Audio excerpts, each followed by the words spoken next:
Hi, welcome to Life with Prostate Cancer. As the headline says, this is a channel where I want to be sharing how life is shaping having prostate cancer. But just to make sure that we are on the same page, let me explain where I'm coming from. The 14th of August this year, 2023, I had a result coming back with my PSA, which was at 124.2. I'll get into all these details in separate videos later on. There's no reason for people to listen to a 2-hour talk on a presentation of the channel. So this is just headlines. 124.2 indicates a serious problem. Fast forwarding a bit, about 2 months ago I then had a biopsy, and the biopsy came back 5+4, a Gleason 9, which is aggressive. And I have just about a week ago I had a PSMA scan, PET scan, and I am in 2 days time waiting for the result. Today's Monday. I'm going to get the result of that scan on Wednesday. So at this point in time, I know that I have prostate cancer. It is verified on the biopsy, and I do not know to what extent it has spread, if it has spread at all. So those are big questions. But the reason why, after long hesitation, that I'm making these videos is because just today, I kind of got a kick in that direction, because a friend of mine just died of cancer. He died apparently yesterday. I got the message this morning, and I spoke with him about 2 weeks ago. When he got diagnosed about 2 years ago, we met up and in social gatherings, and we were also out for dinner. And he seemed very optimistic. I didn't dig too much into it because I didn't know how much he wanted to talk about it. And second thing is, cancer is not really the most fun subject in the world, really. So if you're sitting out in a social gathering, I don't want to sit there and be the one putting out the light, so to speak. Anyway, I got my issues with prostate cancer, and I got curious to know what he has been doing on his own to mitigate his problems. So I spoke with him about 2 weeks ago, and it did sound as if he was on his last leg though, but to my big surprise, he's not done anything at all. Apparently he did contact a friend of his in his own country, because I'm living in Thailand, which is very important as well. And it was a professional, and he just advised him to follow the trail or whatever the doctors told him to follow. And that was basically it. And I was very, very surprised. I mean, if I was terminal ill, I would do anything in my power and let anything be of the benefit of a doubt.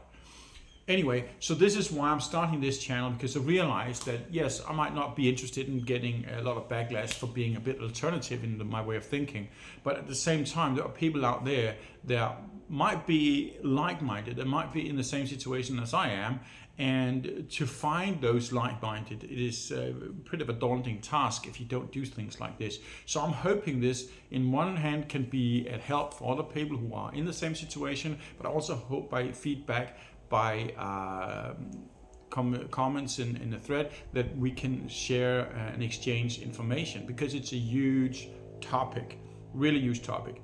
But just to emphasize a bit also on a very important note here, because I am looking at options outside the box.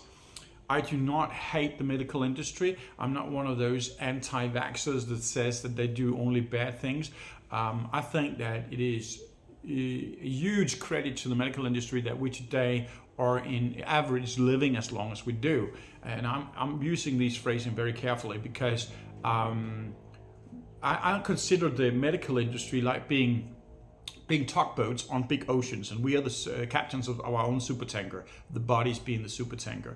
Now, in our own lives, we decide the direction, and we decide by speed, we decide destination by our own autonomy.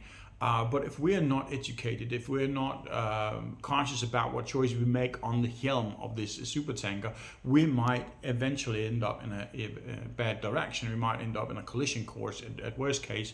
And in those situations, we might not be realizing the problems before it's too late. And in that situation, you want a tugboat. You want something with the power to pull you away from the ultimate disaster.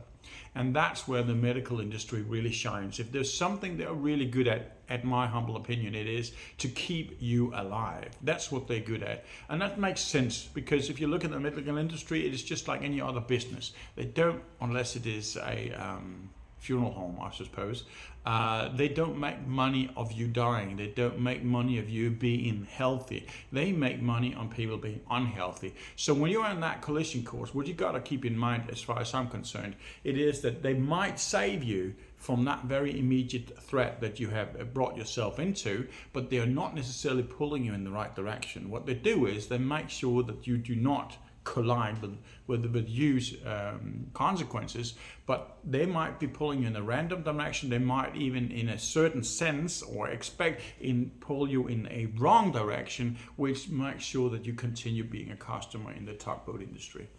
And there's a lot of examples of that, and I'll get into those because that's how it looks to me. For instance, hormone therapy, just to mention it. I mean, hormone therapy is with so many side effects, and it doesn't kill the cancer. Hormone therapy just puts the cancer to sleep. And a lot of traditions in the industry is that you put people on one drug and then you proceed until that drug kind of, the cancer becomes resistant to the drug, and then you switch to something else. Now, this is just one out of many problems that I want to touch base on based on my research, based on what I've learned. And what is very important to take away from this video is that I am not a physician. I don't hold a doctor degree. I do not have any university degree for that matter. But I am one person with a very personal interest in solving a problem that can be pretty bad. But how bad it is for me specifically, that is for us to find out on Wednesday. But the videos will continue to come, and I will be making videos based on specific topics for that to be easier to sift through the information, because I know when I'm out looking for information on the web, I really like that I don't have to look through a 2-hour long podcast in order to get that specific information I'm looking for.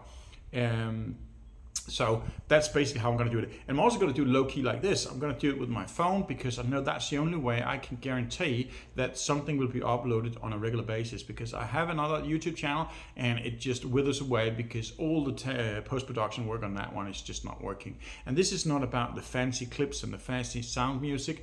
It is all about the information and how I'm living with it. And if there's something there you can take away from it, then that's the key thing. It's not about how the music sounds anyway. So stay healthy until next time.